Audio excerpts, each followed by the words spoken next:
consistency is important because if you're moving sites and you move to a non-designated site and you're expected to stay on campus through your duty time, but a designated school teacher isn't expected to stay on campus during their duty time, is a different discussion, isn't it? From the lens, and I don't expect you to answer that, from the lens of a designated school administrator. Instruction, duty time.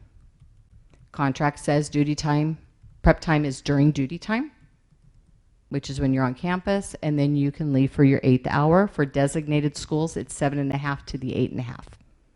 They're paid for 8.5 hours. So the model is consistent in practice straight across the board for elementary school teachers. So that's the rationale. So for clarity then, not only are you looking in the interest of the district to expand the duty day to 7.5 hours, but to expand the workday to 8.5 hours? We have never expected or enforced the 8.5 hours to be that. We have stopped, which was the design of the program in 2014. So we don't sit there and say, it's 8.5 hours, you're not going in, you know, your duty time is till 4:30 or whatever the start time that gets you to the 8.5 hours. Your pay, though, if you look on Lawson, says if you're designated elementary, 8.5 hours of workday.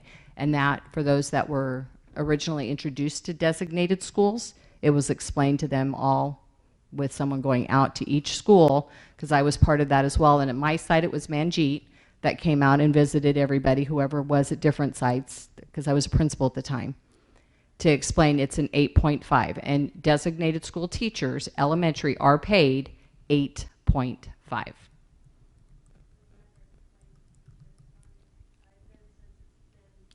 So I would have to go back, but we did hit every site, and it went to every teacher so where they came out. Maybe this is a question for Peter. Peter, where in the contract does it extend the workday to 8.5 hours? Sorry. I don't think it specifically references the 8.5 hours in the contract. I don't think it's specifically stated there. So we're extending the duty or the workday to 8.5 hours, but it's not specifically mentioned in the contract. No. But again, we've had 8 years of doing this, and that's how we've rolled it out for the last, 8 years. So I'll translate what I think I just heard. We've done something for a long time incorrectly. So I would disagree that it's been doing incorrectly, but no problem. That's how we've processed it. Gotcha. So you also have to recognize too that 8.5 hours does that component actually allows us to pay the STRS on that, so that it stays in the better one, which I believe is the DB. If it goes to the DBS, which is the defined benefit supplement, because it's in addition to your 1.0, and I think I've talked about this before. So that's ultimately why we had to do it that way, so that you all get the most STRS for your buck for the designated schools extra time.